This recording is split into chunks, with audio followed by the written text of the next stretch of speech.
Good evening, everyone. You're listening to Red Pill 78. I am the Corruption Detector, and this is your Red Pill News. Hope everyone's having a lovely day and that you've had a marvelous afternoon as well. We've got several interesting pieces to go through today. First of all, we have the return of our favorite Anon after 10 days of darkness, nonetheless. We're going to go through some tweets highlighting some information from those posts and some additional information some people were able to put together. Also, we've got a tweet from President Trump talking about the way in which the Dems are hoping to use this crisis to shore up their own future. We also have an article coming from one of the posts. We have some information on Minnesotans and what doctors there are being asked to do as well. We've also got some leaked information from the Department of Defense regarding an investigation into Birx and Fauci. And we also have new and revised projections on how this crisis should be affecting only tens of thousands of Americans, not millions as previously discussed. And finally, Bernie Sanders has officially dropped out of the race for President of the United States of America. That leaves two men standing, President Trump and Uncle Joe Biden. So please, everyone, do sit back, relax, grab your popcorn, and we'll be right back after a brief word from our sponsor. If CV-19 hasn't turned your financial life upside down and you need help to sort out your choices to get back on track, you should talk to the team at Noble Gold. They've helped hundreds of families through this crisis and can guide you back to safety and give you ideas of how to get there. When you need a financial friend, Noble Gold will be there, and you can contact them at 877-646-5347. Once again, that's 877-646-5347, or you can hit the link below, tell them Red Pill 78 sent you, and remember, when you support my sponsors, you support this channel. All right, guys, thanks for sticking around. First of all, today we've had 6 new posts as of the time of this recording. And we're going to take a look at some information from the first one from CJ Truth. First of all, we have an article from Breitbart and then another from Fox News that we're actually going to go through in full. The thrust of this post is the fact that the Dems are looking to use this crisis so that they can switch to all mail-in voting for everyone across the country. And at the same time, they want to take over control of elections at the federal level rather than leaving it to the states as it is today. Now, we also have this post from President Trump, which was included as well. And he says Republicans should fight very hard when it comes to statewide mail-in voting. Democrats are clamoring for it. Tremendous potential for voter fraud, and for whatever reason, doesn't work out well for Republicans. Now, as I stated in Quarantine with Methods earlier today, the reason it doesn't work out well for Republicans is because they don't cheat. Unfortunately, this is something that we see coming from the other side of the aisle. Now, since it's a stacked game, it is absolutely rigged. We do not need to give them any more ammunition to be able to continue to do it. Now, CJ also notes here that it was 10 days of silence, 10 days of darkness, and now on the 11th day, our favorite Anon has returned. Now, no need for a name says 10 days between posts, 10 days, 20 hours, 40 minutes to be exact, and what does that give us? 4/10/20. Good Friday, also DJT Day.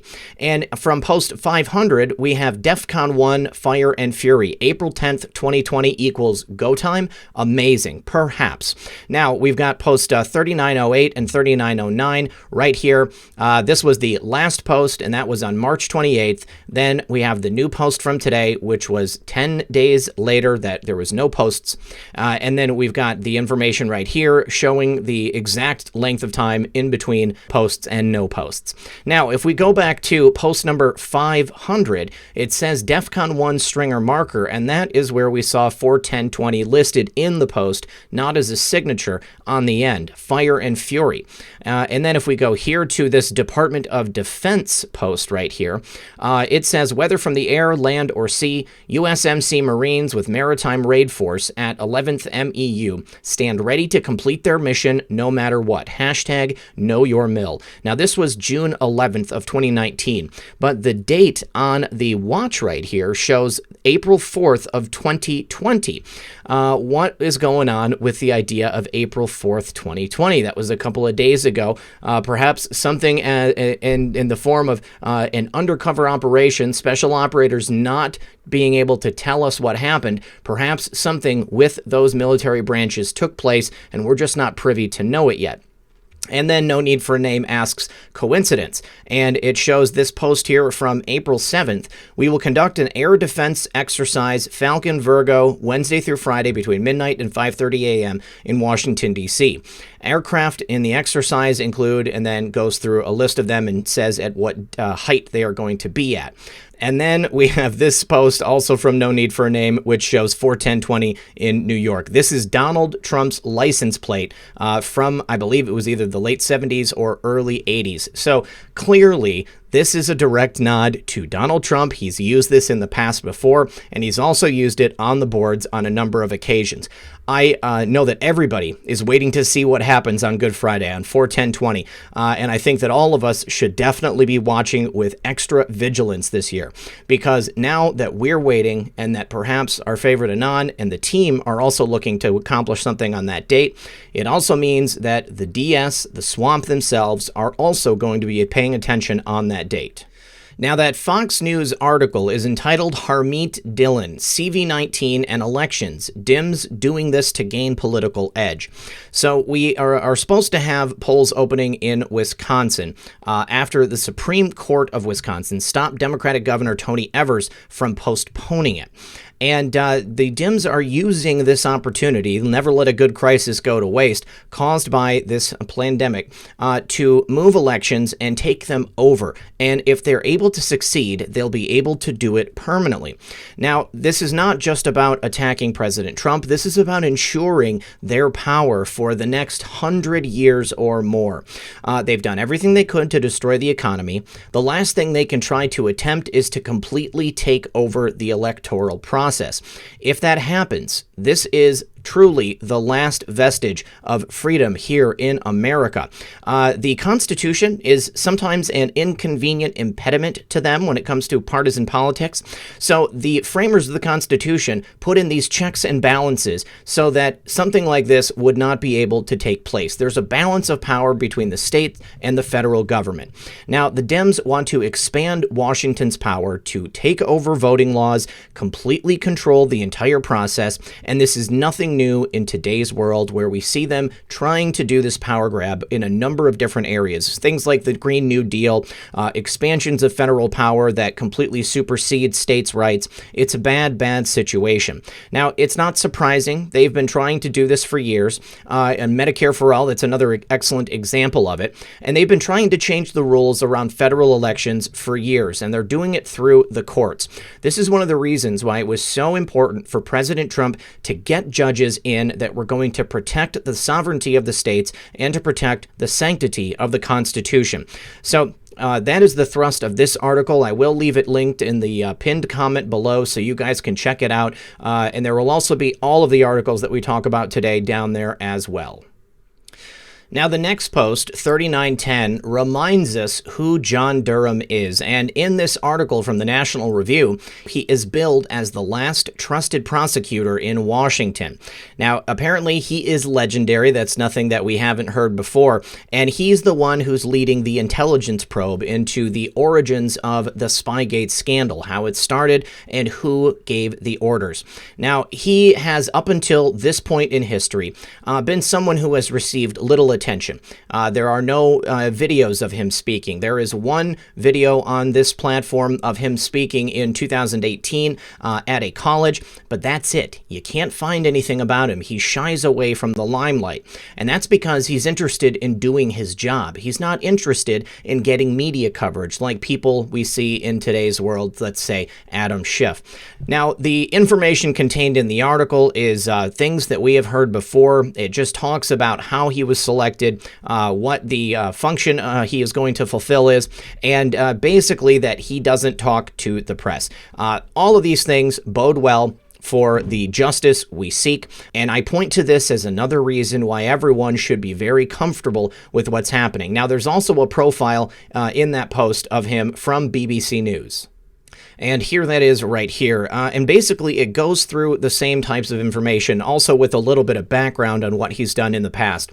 I just want to remind everyone that he has a reputation for being a prosecutor who built his career on pursuing organized crime. And also he has a fair amount of experience going after corruption in government as well. So let's be honest, if there was anybody that we wanted running this investigation, it's going to be John Durham. And once again, we just haven't seen the fulfillment of this investigation yet.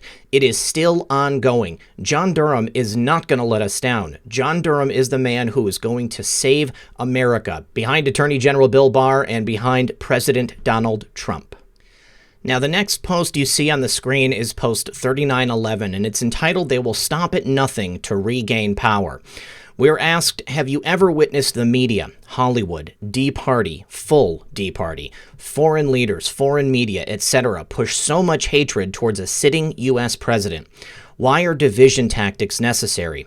Coordinated? Yes, it is. Define propaganda. Infiltration instead of invasion. They will stop at nothing to regain power.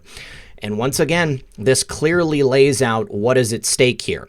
President Trump is an existential threat to the current power dynamic. Everyone else is of the swamp. President Trump is of the people. And what he's doing to this country, restoring it to its greatness, taking power away from these evildoers and giving it back to the people, and putting our country on even footing with every other country on the face of the earth, ending criminal cartels, ending narco trafficking, ending human trafficking. Everything that we see here is directly related to the people of the swamp. This is how they make their money. They fleece, they steal, they lie, they cheat. No more. This is it, guys. It's over for them, and this is the last stand they can make. They must not be allowed to steal this election. Now, the next post following that says, "Read and discern for yourselves." We are meant to take that post and read it and really honestly digest the information contained therein. It's not just the Dems. There are people who attempt to infiltrate this very movement on a regular basis. I've said it before, think COINTELPRO. When the FBI went into the peace movement here in America, when they went into the Black Panthers, and they set up people inside those movements to destroy them from within. We must not allow that to happen in this movement here. We are committed to freedom. We are committed to peace. We are not going to allow people to come in and destroy us from within, because the tactics you use are obvious and people have caught on. No more are people going to be blind to the things that happen. Now, in the next post, we have this information from a Minnesota doctor. Here we have a senator, and Dr. Scott Jensen said that he received a 7-page doc from the Minnesota Department of Health to fill out certificates with a diagnosis of CV-19, whether or not the person even actually died from CV-19 or not. Why is Minnesota inflating those numbers? Let's go ahead and take a listen to the clip. Critically important. Can you repeat what you just said, please? Well, last Friday, I received a 7-page document that sort of told me that if I had an 86-year-old patient that had pneumonia but was never tested for COVID-19, but sometime after she came down with pneumonia, we learned that she had been exposed to her son, who had no symptoms, but later on was identified with COVID-19, that it would be appropriate to diagnose on the death certificate COVID-19. Now, we've not done that. If someone has the pneumonia after and it's in the middle of a flu epidemic, and I don't have a test on influenza, I don't diagnose influenza on the death certificate. I will say this elderly patient died of pneumonia. I don't mean to interrupt you, but my heart is sinking right now as you're telling me this. You're a doctor. Why in the world would they be sending you out information to fill out death certificates, whether the person's been diagnosed with COVID-19 or not, but then to say in the death certificate this person's death was caused by COVID-19? That does not sound right to me. I went to the person in our office who does most of the death certificates over the last 10, 20 years, and I said, does this sound right? I had her look at the documents that I printed off, and she said, well, we've always been told that you always put down just facts. You don't put down any probabilities. You don't put any presumptions down. It's just what you know. And so this is concerning, and it actually gets to your point, Chris. When we start talking about the data that goes into the modeling, We have to ask ourselves a question. Are we being forthright? Are we sharing with the public? Minnesota, North Dakota, we don't need to be having it sugar-coated. We want to know what's going into your modeling. So with that being said, why would they want to skew the number of deaths due to COVID-19? Well, fear is a great way to control people, and I worry about that. I worry that sometimes we're so darn interested in just jazzing up the fear factor. He said it right there at the end. It's about the fear. They want to instill fear in people. If they can keep those numbers inflated, pretending that they are far higher than they actually are, because up until now, it's clear that the rate of incidence we have of people losing their life directly as a result of this is at or below the same levels we see with regular seasonal influenza. They are creating a problem so that they can use it for political purposes. This is absolutely wrong, and thank God for people like Dr. Senator Scott Jensen. We need more people like him in government, people who are willing to take a look at something like this and admit it for what it is, a scare tactic. Now, it continues and says, what is the primary motive to keep public in mass hysteria regarding CV-19? Think voting. Are you awake yet? This is all about maintaining the power or taking the power away from President Trump and returning things to the status quo. They want business as usual. President Trump and the Patriots, you, me, we want a return of our freedoms and our country to be the best that it can be. And finally, the last post of today is Armor of God, yet again. This time, just a picture from the Bible, and it says, the world will soon understand. You guys, we are not far away from full and total disclosure, or at least as much disclosure is necessary to inform the rest of the world and the people who currently are not on board.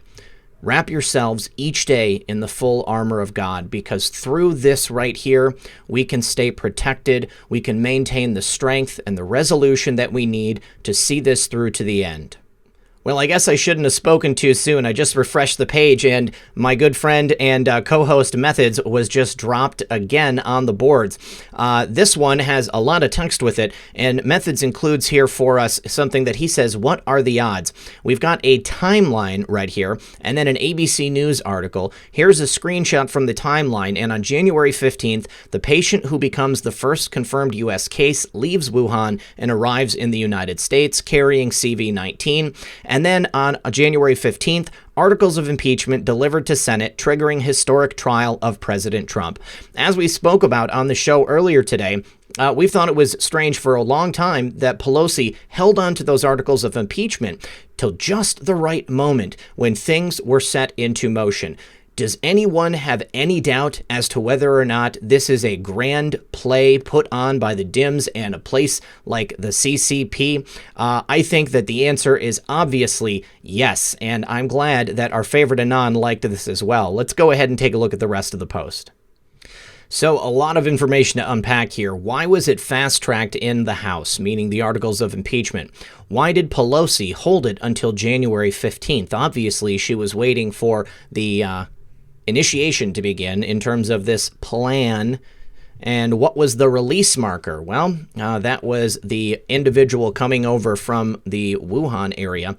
In public, it was the time to negotiate Senate witnesses and the process. Well, what if impeachment was meant to fail? What if impeachment was meant to distract from overseas developments, as it seriously did? We had everyone here in America paying attention to what was going on with that, most of all, the mainstream media.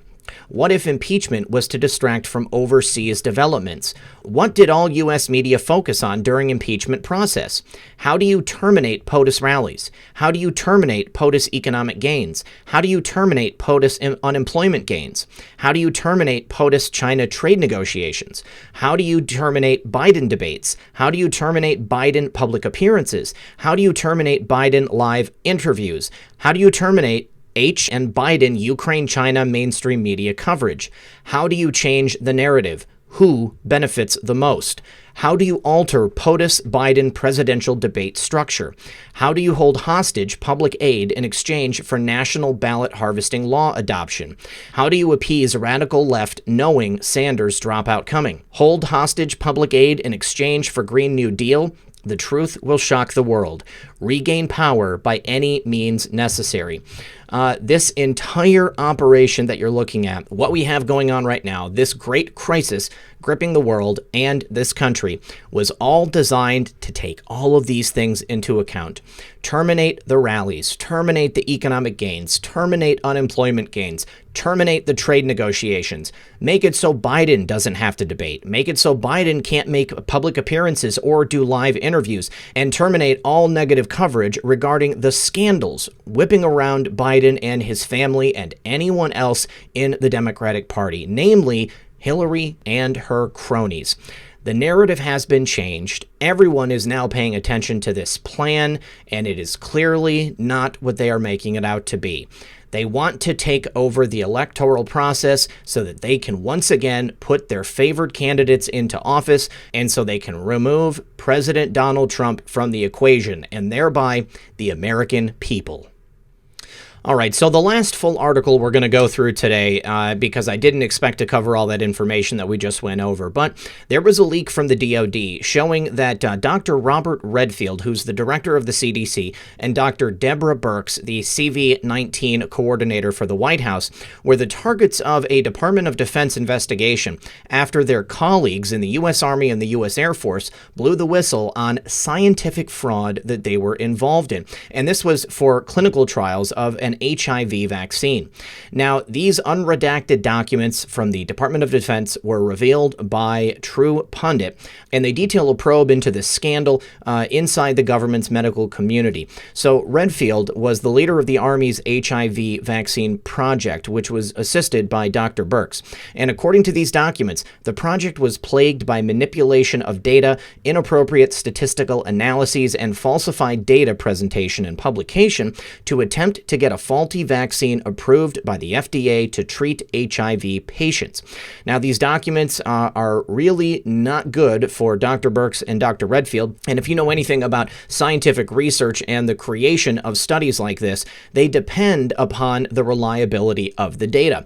And if people in power are the ones that are falsifying the data and then using that to push it out so that they can benefit whatever pharmaceutical company it is that's trying to get this vaccine into play, it can be a very, very bad situation for the people who are receiving it. Not to mention giving false hope to hundreds of thousands of people across the globe who may be also in need of treatment along these lines. Now, they, by all rights, should have been fired and prosecuted, but they did not. The DoD covered up the whole thing so that they could get millions of dollars in funding from Congress and a great publicity from the media and the medical community before it all came crashing down. Unfortunately, this story is all too familiar in our government.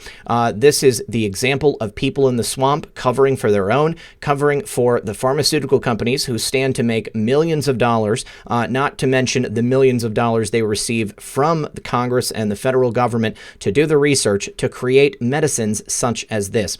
Just another disgusting display, and I hope that this story gets a lot more traction because Deborah Birx does not need to be working in government. Well, guys, I think that's all I've got for you today. Just a couple of addendums. It looks like the CDC is altering their projections for the number of people who are going to succumb to this sickness. In fact, reducing it by hundreds of thousands. It's gone from hundreds of thousands to tens of thousands, and even potentially millions, they said at one time. Deborah Birx has also admitted that they are diagnosing anyone who passes away with this sickness, even if they don't test for it, and even if they have an underlying condition, which was the true cause of them passing away. So you can bet that a fair number of the people who are reported to have gone this route probably are not even sick because of that. They have something else, and that's what it is. So I want everyone to know that the fear and the trepidation that they feel as a result of all of the coverage of this is not well founded. You can go ahead and rest easy. Now, that doesn't mean Stop doing what the president is telling us to do. If he's telling us to stay inside, there's a good reason for it, and I'm going to continue to do it as long as he says we should. Also, finally, Bernie Sanders has officially dropped out, as we've heard in many different forms today. Now it is just down to President Trump and Uncle Joe, and I think everyone is well aware of how this is going to go in the coming months. If the Dems get their way, then we are going to see things change very, very drastically, meaning the methods by which we see these things generally taking place. Face-to-face debates could potentially be taking place by video conference. We are definitely seeing a reduction in the number of interviews and public appearances of somebody like Uncle Joe. President Trump is the only one out there on a daily basis sticking his neck out and doing what's necessary for the American public. So thank you everyone for joining me today. As always, this has been Red Pill 78. I am the Corruption Detector, and this was your Red Pill News. Good luck everyone, and God bless. Hey guys, one more thing. It's Red Pill. I just want to say thank you once again to everybody that has helped to support the channel. If you'd like to get involved, you can go ahead and check the show notes in the pinned comment and the description. There's always good information in there. I've got a couple of backup channels. I ask that you go ahead and subscribe to them, because if anything does happen here, I will start publishing there. And if you want things like merchandise or anything else, there is a bunch of information that you can find right below this video. All right, guys, thank you very much, and I'll see you tomorrow.